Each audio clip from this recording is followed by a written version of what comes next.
O furacão Ian ganhou força a caminho dos Estados Unidos. O governo da Flórida ordenou a retirada de 2,5 milhões de moradores. Na passagem por Cuba, o furacão provocou 2 mortes e deixou o país inteiro sem luz. A comunidade internacional reagiu aos plebiscitos conduzidos pela Rússia para anexar territórios na Ucrânia. O resultado da votação, quase 100% pró-Rússia, levantou desconfianças mundo afora. Aqui no Brasil, a 1 mês do fim do prazo, o censo está muito atrasado. As equipes do IBGE fizeram menos da metade das entrevistas até agora. A cidade de São Paulo está enfrentando o 3º surto de meningite este ano. Em todo o país foi ampliado o público-alvo das vacinas contra meningite e HPV. A gente mostra ainda como foram os debates dos candidatos a governador nos 26 estados e no Distrito Federal. Hoje é quarta-feira, 28 de setembro. Bom Dia Brasil está começando.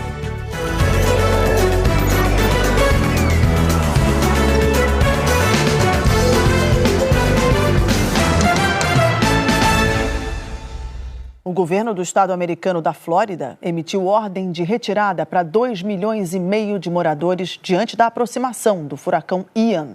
Começo conversando com Felipe Coagno. Bom dia, Felipe. O furacão ganhou ainda mais força depois de passar por Cuba.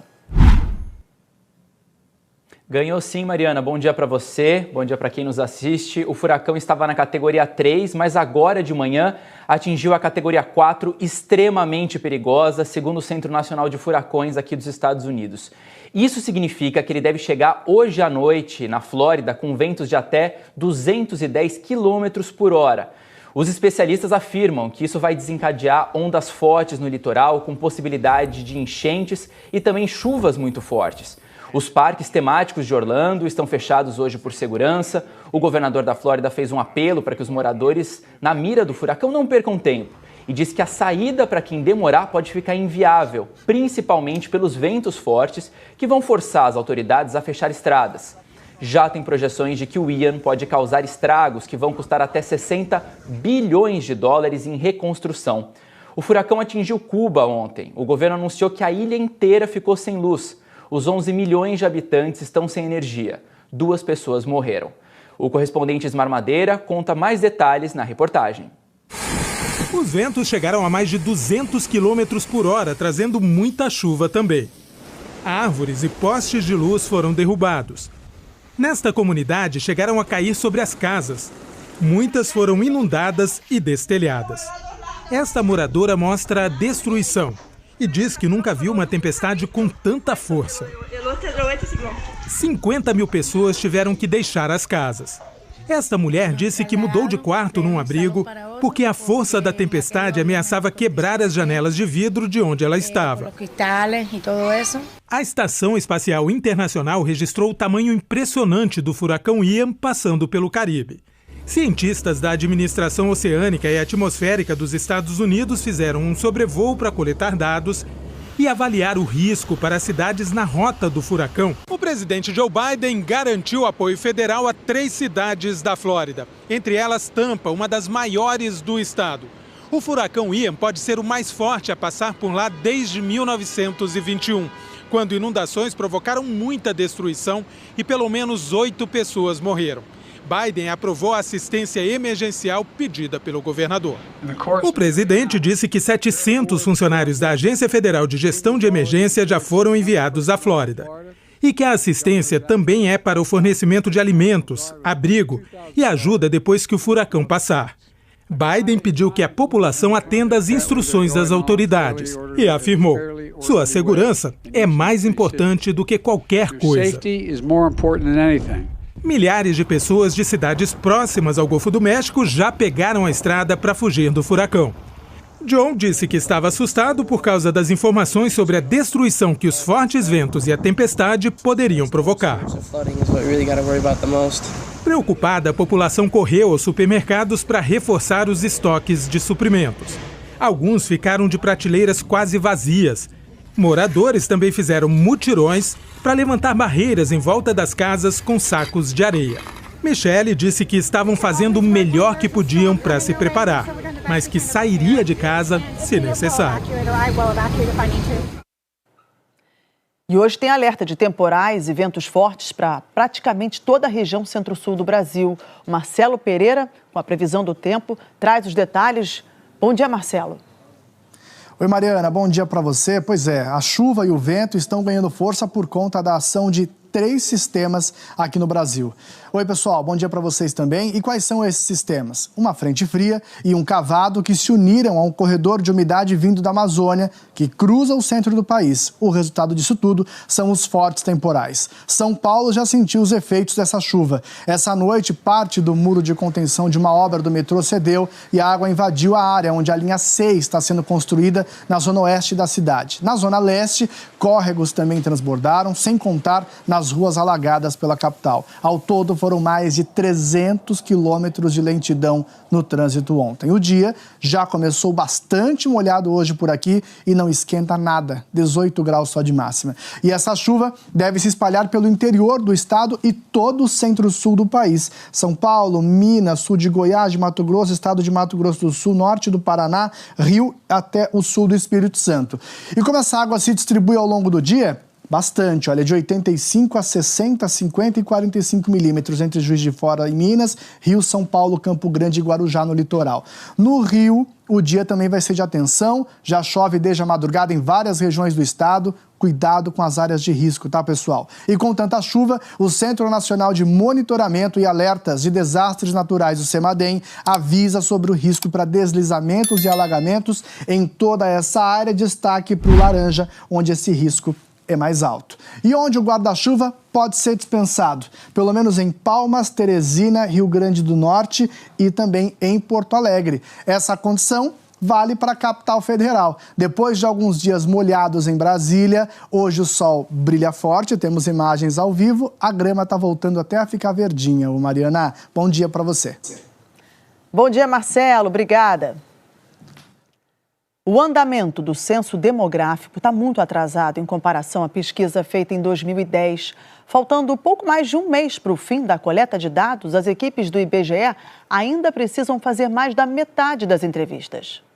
O trabalho começou há quase 2 meses, mas até agora foram recenseados apenas 45% dos habitantes do país. Na edição anterior do censo, em 2010, no mesmo período de coleta, os pesquisadores já tinham alcançado 80% da população. Condomínios de luxo formam hoje uma das principais barreiras que impedem o trabalho dos recenseadores. As dificuldades exigem que eles retornem várias vezes ao mesmo local. E para estimular esta persistência, o IBGE vai oferecer incentivos financeiros para aqueles que insistirem neste esforço. Dentro da metodologia da coleta, é necessário que o recenseador retorne ao domicílio até ser atendido, no mínimo 4 vezes. É um estímulo para que a pessoa retorne naquele local, faça a entrevista antes de passar para uma próxima etapa, porque isso tem a ver com a qualidade da nossa coleta. No censo, o IBGE divide o país em 452 mil áreas chamadas setores censitários. Em apenas 26% desses setores, o trabalho já foi concluído.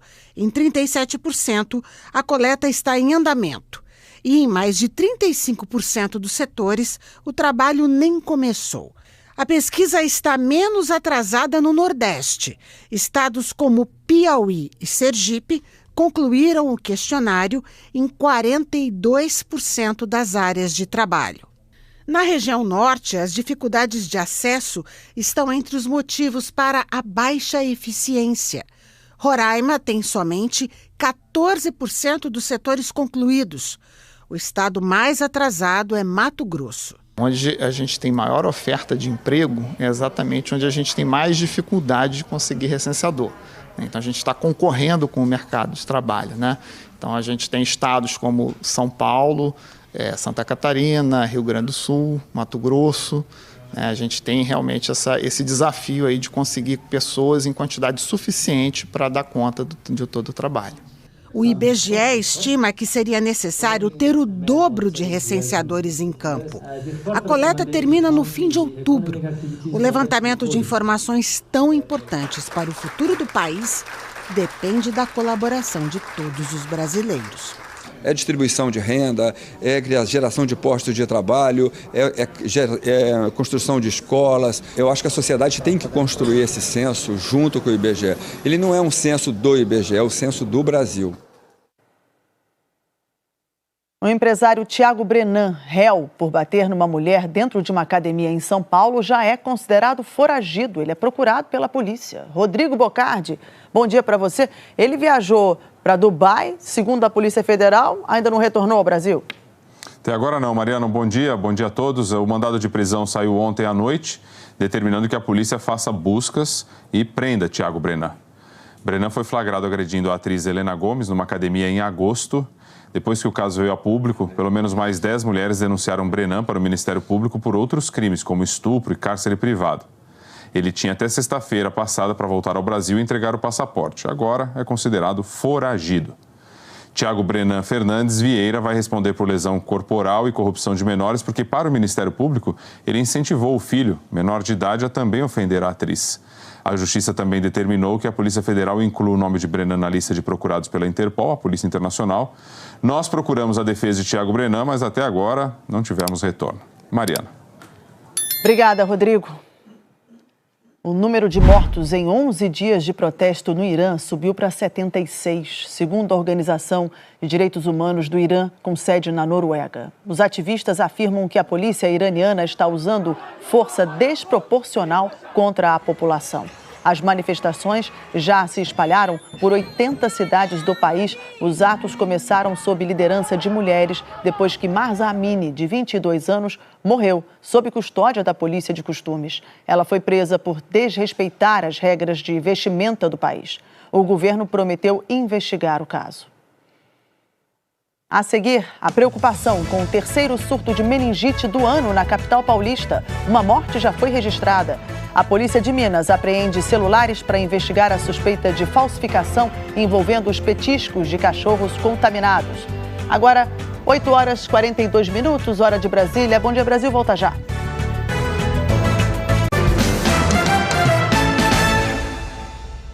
A cidade de São Paulo está enfrentando um surto de meningite do tipo C. Rodrigo, já é o terceiro surto por aí esse ano? A Prefeitura de São Paulo informou que foram registrados 5 casos do tipo C no período de 16 de julho a 15 de setembro, o que já configura um surto da doença. Zelda Mello tem mais informações ao vivo. Oi, Zelda, bom dia. Rodrigo, bom dia a todos. Já é o terceiro surto registrado aqui na capital paulista. Ao todo já foram registradas 9 mortes. Nesse surto que está restrito aqui à zona leste da capital paulista, nós tivemos a morte de uma mulher de 42 anos de idade no dia 2 de agosto. As outras pessoas contaminadas foram um bebê de 2 meses e adultos de 20, 21 e 61 anos de idade.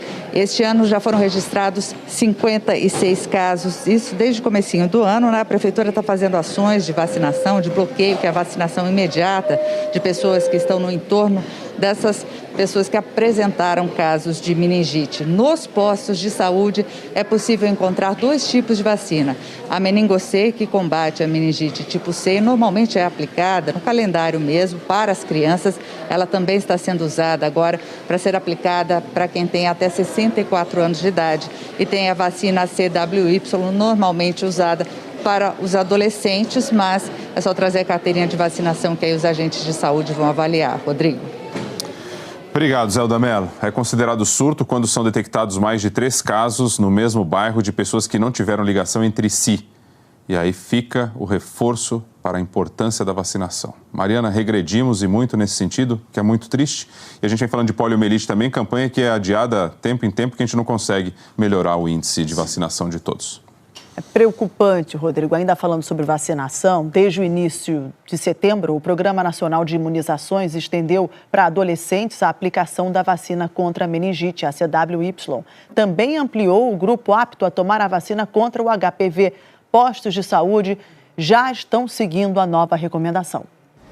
2 frascos de vacinas ao alcance de um maior número de brasileiros. Desde o início desse mês, a vacina meningocócica, a CWY, está disponível para um público maior nos postos de saúde.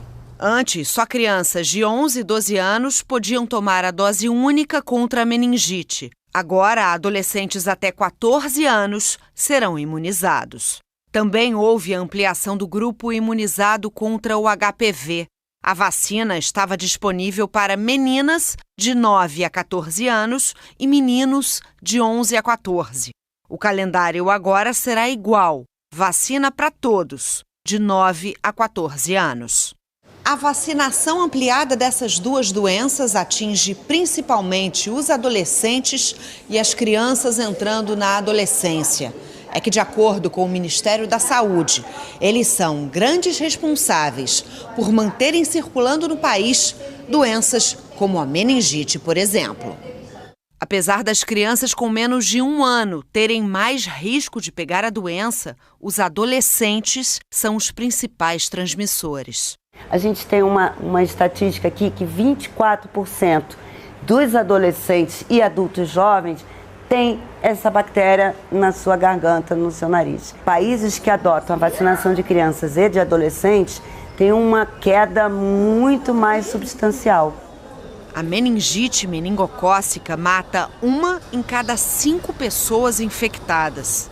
O HPV é uma doença que causa em mulheres câncer na vagina e no colo do útero. Nos homens, câncer no pênis. E nos 2 sexos, câncer na boca e verruga genital. A Maria Helena tem só 9 anos. É de poucas palavras, mas sabe muito. Vacina protege. O importante é ficar com saúde. É para a saúde delas. Para salvar vidas. E vacina dentro da geladeira não salva ninguém. Então, pais, bora colocar o calendário da criança e do adolescente em dia. Adolescente precisa se vacinar sim.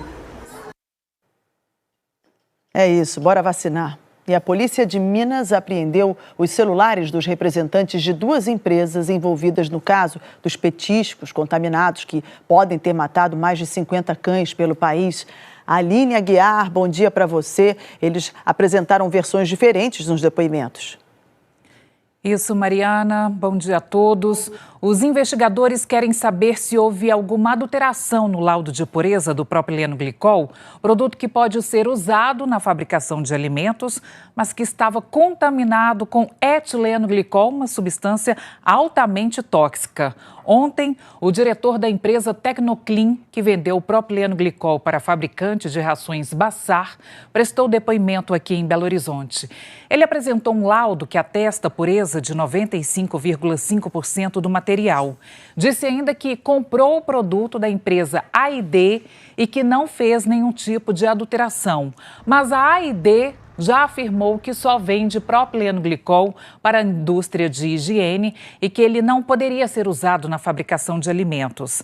A delegada responsável pelo caso recolheu os celulares da gerente de vendas da Tecnoclean e de um representante da A&D para saber como foi a negociação entre as empresas. A defesa da Tecnoclean diz que a empresa não interferiu no produto e não pode ser responsabilizada pela contaminação. A A&D não respondeu os nossos contatos. Seguimos aqui acompanhando esse caso, Mariana. Acompanhando essa investigação. Obrigada, Aline. Depois do intervalo, como foram os debates com os candidatos a governador nos 26 estados e no Distrito Federal. Agora, 8h52, hora de Brasília. A gente volta já.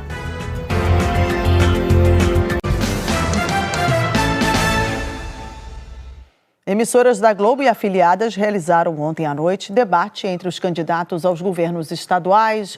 Rodrigo, foi mais uma oportunidade para o eleitor comparar as propostas dos candidatos. Mais de 100 candidatos, viu, Mariana, em todos os estados e no Distrito Federal estiveram nos estúdios da Globo para debater soluções para os problemas dos estados. Pontualmente às 10h30 da noite, horário de Brasília, candidatos ao governo se encontraram em todas as regiões do país para discutir propostas. É uma oportunidade para avaliar as propostas deles antes do voto de domingo. Vamos ouvir os planos de governo e as propostas de cada um. Os debates foram realizados nos 26 estados e no Distrito Federal. Esse foi o último encontro entre eles antes do primeiro turno das eleições. Foram convidados os candidatos de partidos políticos que têm pelo menos 5 representantes no Congresso Nacional. Os candidatos ao governo de São Paulo começaram a chegar pouco depois das 8h30 da noite. Cada um pôde trazer 6 convidados, sendo que 2 deles também tinham permissão para acompanhá-los no estúdio durante o debate. Em todo o país, 108 candidatos foram convidados, 7 não compareceram. No Pará, o candidato Helder Barbalho, do MDB, apresentou atestado médico. No Amazonas, a cadeira do candidato Amazonino Mendes, do Cidadania, ficou vazia. Em Roraima, Antônio Denárium, do PP, não foi. No Tocantins, Vanderlei Barbosa, do Republicanos, faltou. Em Pernambuco, Marília Arraes, do Solidariedade, e Anderson Ferreira, do PL, não foram ao debate. No Paraná, Ratinho Júnior, do PSD, não compareceu. A duração dos encontros entre os candidatos em cada estado foi determinada pelo número de participantes. As regras foram as mesmas em todo o país. Cronômetros colocados em local visível para todos os candidatos indicam o tempo de cada um. O debate foi com perguntas diretas entre os candidatos, com réplica e tréplica. Neste bloco, nós vamos a mais uma rodada de perguntas e respostas. A ordem de quem faria as perguntas foi definida por um sorteio feito com antecedência. Em alguns blocos, os temas das perguntas eram livres. Em outros, os assuntos foram escolhidos por sorteio, na hora. Vamos sortear mais um tema nesse segundo bloco do debate dessa noite. Vamos agora com o tema agora, estradas. Na última parte, cada candidato fez as considerações finais.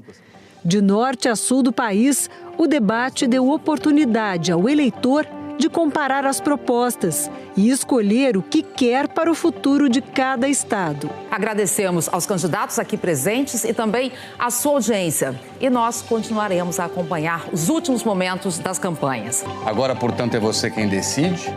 Até domingo, que é o dia do seu encontro com a urna eletrônica, pense, reflita, vote consciente. No Acre, a juíza Denise Castelo Bonfim, do TRE, concedeu liminar e suspendeu o debate, que foi encerrado antes do previsto. A ação foi movida pelo candidato Davi Soares Rau, do partido Agir, que tentava participar do debate, ainda que seu partido não tenha representação no Congresso. Oi, Mariana, contigo, e Miriam, bom dia. Bom dia, Bocardi. Rodrigo, Miriam Leitão já está aqui, porque seja qual for o resultado que sair das urnas, são muitas prioridades. Então, Miriam, bom dia para você. Quais são os desafios daqui para frente? Mariana, bom dia a todos que acompanham o Bom Dia Brasil. O que não falta nesse país é prioridade, o que não falta é urgência, na verdade. Então, qualquer que seja o eleito durante esse período e também qualquer que seja o eleito nos estados, tem algumas urgências. Uma delas, por exemplo, é combater a fome, mas combater a fome com cooperação federativa. Então, tem que ser o governo federal, o governo estadual, o municipal. Tem que estar todo mundo junto, trabalhando na mesma direção. Isso é uma emergência. Outra emergência é a educação. Muitas crianças ficaram pelo caminho e desaprenderam, teve muito conteúdo perdido. Então, é também preciso, Mariana, que haja essa cooperação federativa, né? Cooperação federativa, acho que é o nome do jogo do próximo mandato do presidente e dos governadores estaduais. E tem o orçamento federal está uma confusão, uma bagunça, não só porque ele tem premissas completamente equivocadas, como eles cortaram dinheiro para coisas essenciais, básicas, e precisa ser recomposto esse dinheiro. Mas saindo de onde? E tem a discussão do orçamento secreto. Ou seja, não falta, é prioridade, Mariana. Ora, Miriam, apesar da polarização, o eleitor tem muitos pontos em comum.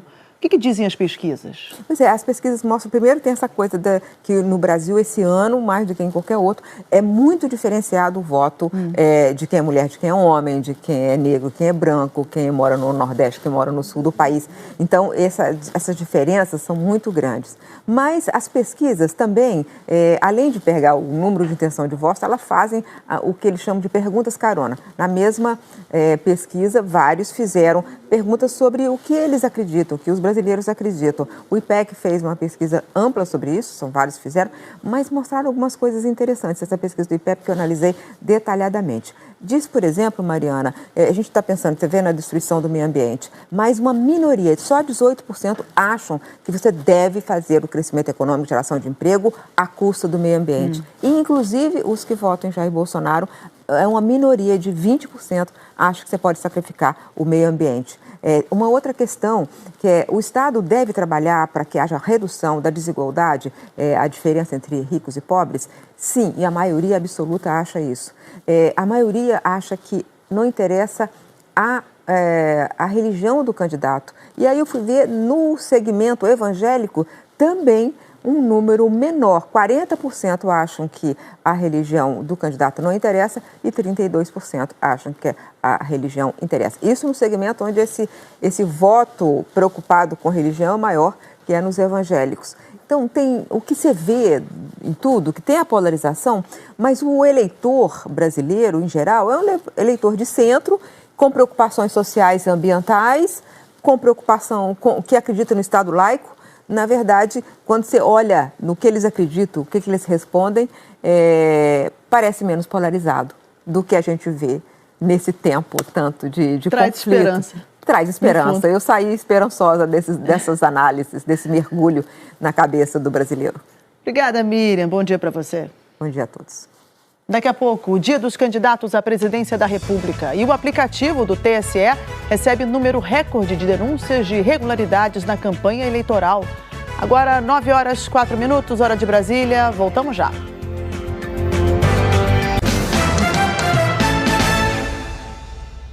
A gente segue com a nossa cobertura das eleições em Brasília. Fábio William mostra a reta final para conquistar o eleitor. Bom dia, Fábio. Oi, Mariana, bom dia para você, para todo mundo aí ligado no Bom Dia Brasil. Olha, Luiz Inácio Lula da Silva do PT teve compromissos na capital paulista. Jair Bolsonaro do PL fez campanha no Nordeste. Simone Tebet do MDB esteve no interior de São Paulo. E Ciro Gomes do PDT também fez campanha em São Paulo.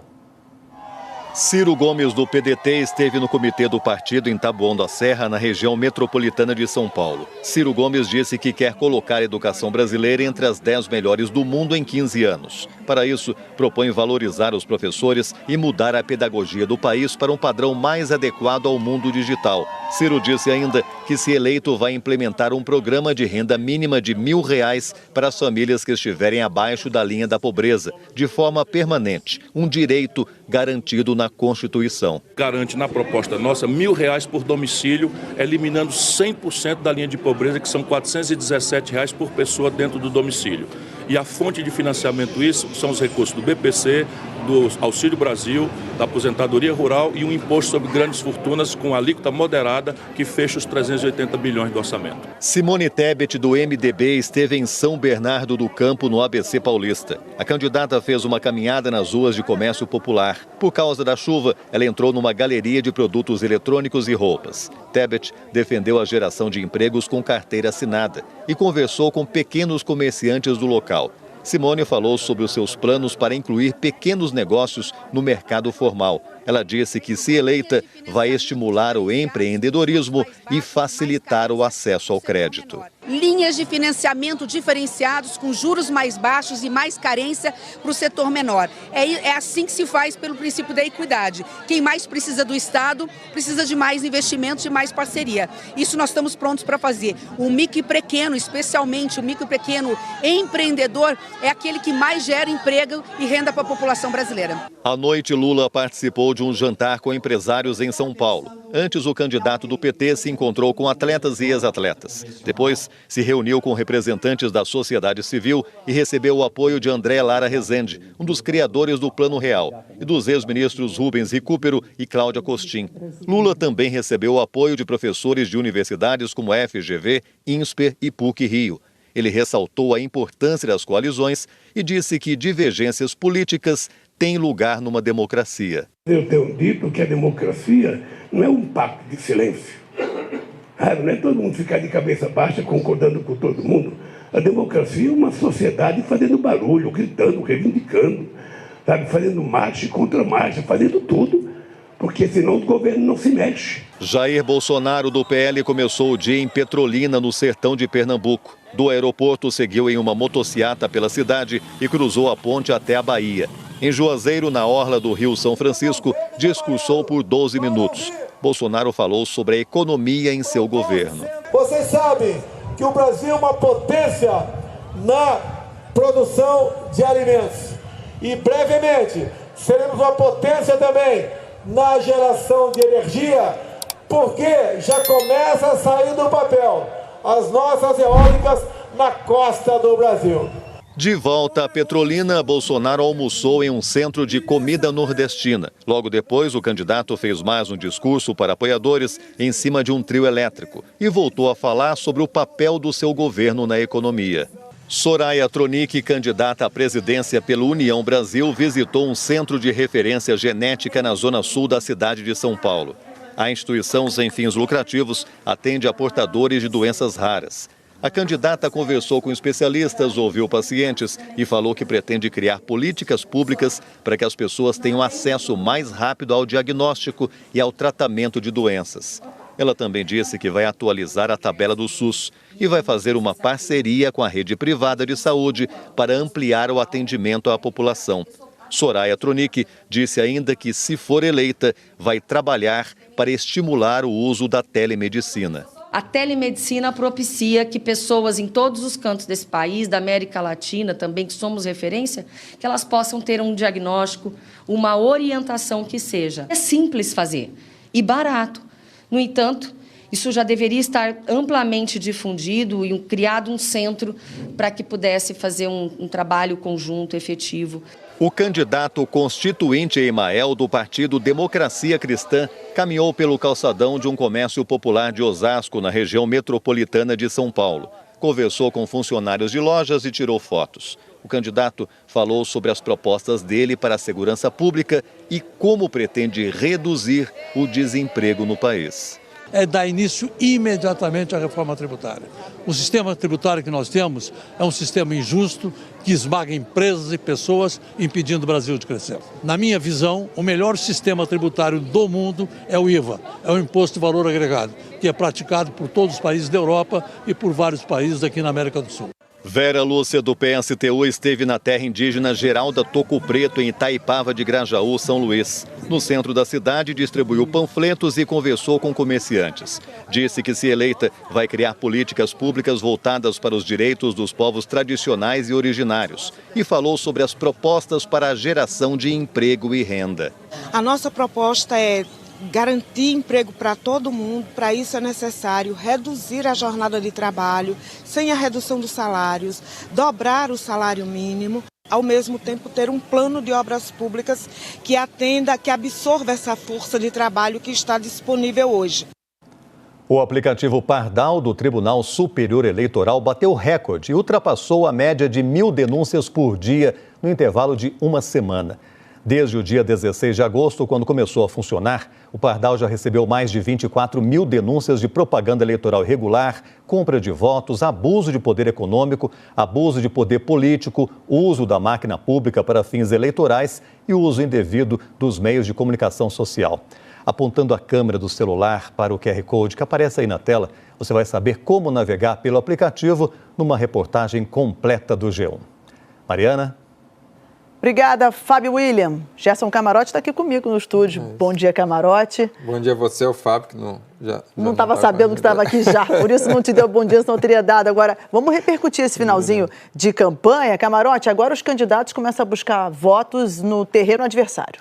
Isso, Mariana, o que é que a gente está vendo? Por exemplo, o presidente Jair Bolsonaro, ele fez ontem o último ato de campanha dele na região nordeste do país, onde é a região onde ele está com o pior desempenho. E mais do que isso, você tem um problema sério de abandono do presidente Jair Bolsonaro pelos aliados, pelo Centrão. Lá no Nordeste, nenhum político do Centrão, deputado, está querendo fazer campanha para o presidente Jair Bolsonaro. E aí o que a gente tem? Uma espécie de crise na campanha. a dificuldade do presidente Jair Bolsonaro nessas últimas pesquisas, especialmente a elevada rejeição no Nordeste, fez com que, de um lado, ele fosse escanteado. Ninguém está tendo coragem de falar, esse grupo mais próximo dele, de pedir votos para o presidente Jair Bolsonaro e, mais do que isso, se associar à imagem dele. E isso está sendo cobrado agora pelo núcleo mais próximo do presidente Jair Bolsonaro. Por outro lado, aí o Centrão está acusando o ministro Paulo Guedes, da Economia, de ter demorado em fazer o Auxílio Brasil. Olha a crise instalada na campanha. E há um consenso, um denominador comum, todo mundo criticando e culpando o presidente Jair Bolsonaro por ter feito ameaças ao resultado das eleições, de não cumprir o resultado das eleições, inclusive recentemente o que, na avaliação de políticos experientes que estão ao lado do presidente Jair Bolsonaro, acabou motivando essa onda de voto útil, esse movimento de voto útil que está sendo pregado pela campanha do Lula, pelo PT, nessa reta final de campanha. Falou em reta final. Agora, nessa reta final, qualquer deslize pode comprometer o desempenho final. Isso. Por isso mesmo existe uma grande preocupação na campanha do Lula com o desempenho do ex-presidente, especialmente nesse debate da Rede Globo. Isso porque o ex-presidente Lula tem, de forma constante, cometido vários erros. Por exemplo, recentemente fez críticas ao eleitor ali da região do interior de São Paulo. Mais recentemente também, o ex-presidente Lula estava dizendo, inclusive, que ia cobrar a indenização do Estado brasileiro pelo período que ele ficou preso. Já tinha colocado o aborto no tema da campanha, antes mesmo de começar a campanha, tinha afirmado que o Bolsonaro era próximo gostava de policiais, ou seja, várias declarações que criaram problemas ao ex-presidente Lula. Então, a ordem agora, nessa reta final, é ter muito cuidado no debate e não errar mais. E tentar atrair outros setores, como ele foi ontem encontrar com empresários em São Paulo. Obrigada, Camarote. Bom dia para você. Bom dia a todos. Em instantes, o furacão Ian pode chegar aos Estados Unidos na categoria 5, a mais elevada, e o governo acaba de alertar que não dá mais tempo de fugir. A comunidade internacional vê com desconfiança a consulta popular que terminou favorável à anexação pela Rússia de 4 regiões da Ucrânia. Agora, 9h20. Bom Dia Brasil volta já.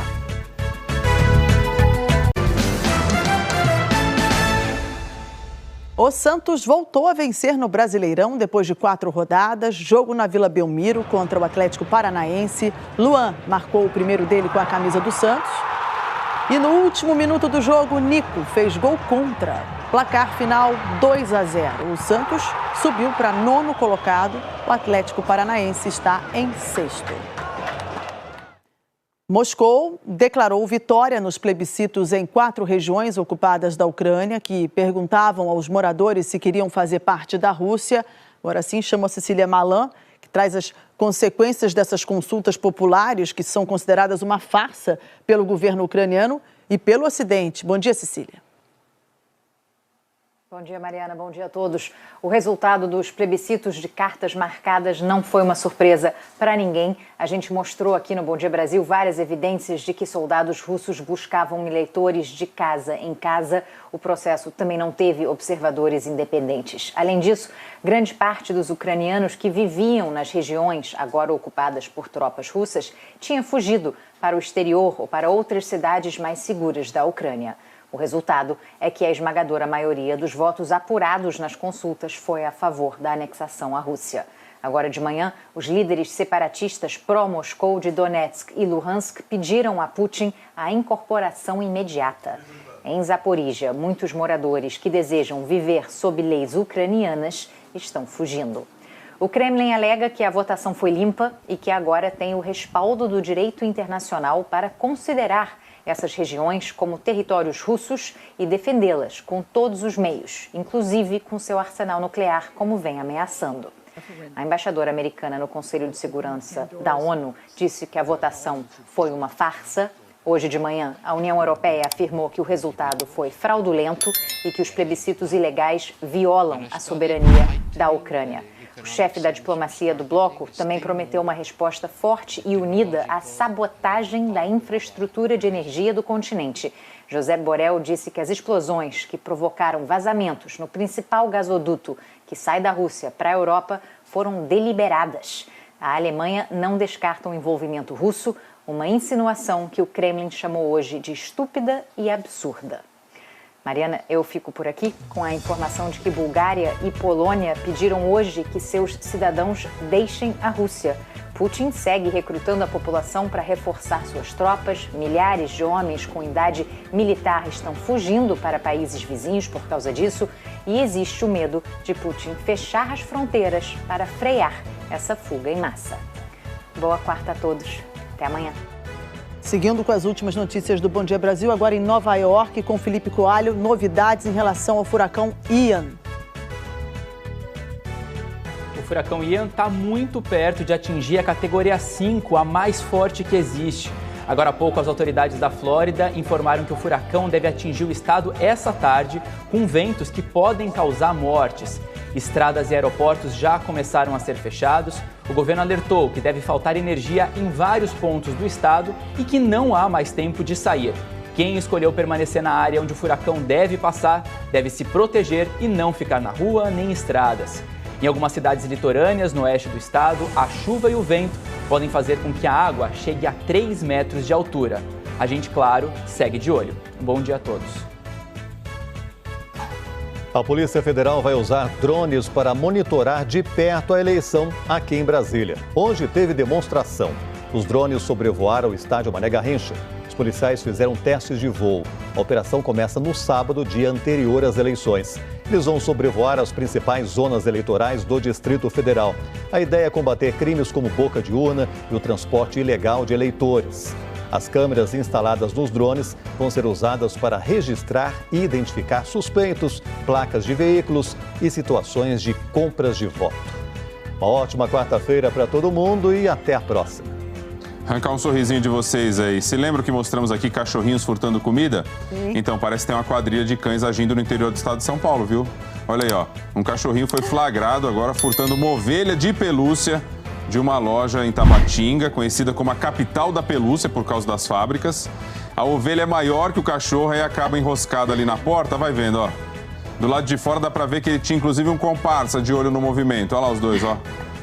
E aí acabaram indo embora sem a ovelha. Tem até um cartaz lá na cidade. Os cachorros estão atrás das pelúcias aí, ó. Tá tudo sendo procurado. Imagina o dono da loja que encontrou a pelúcia lá, foi na câmera de segurança pra saber, a pelúcia saiu andando? Não, daí era o cachorro que tava tentando levar. Que história, hein? Boa quarta. Tchau, tchau.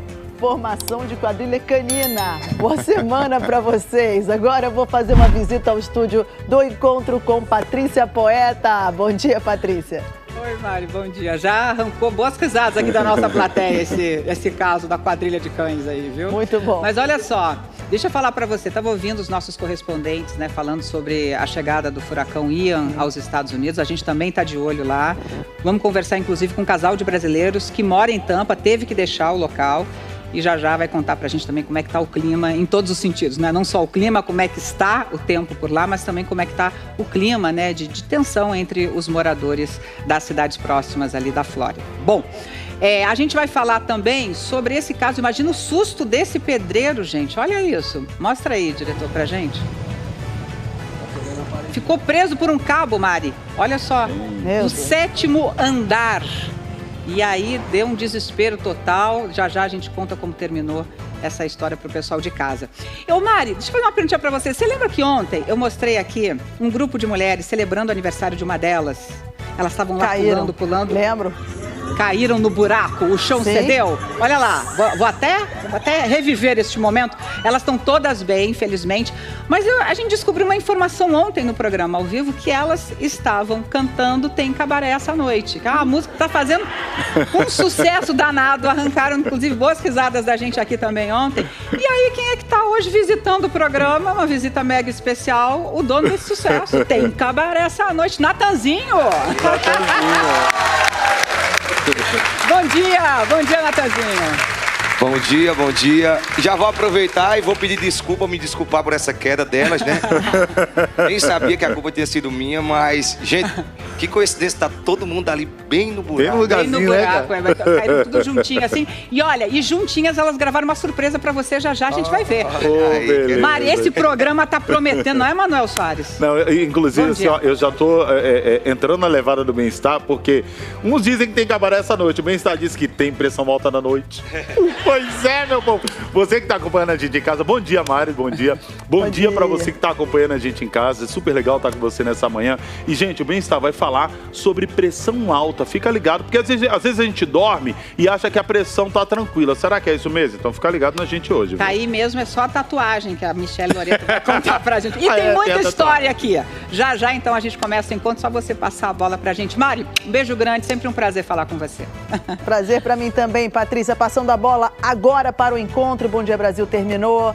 Até a próxima. Bom dia para você.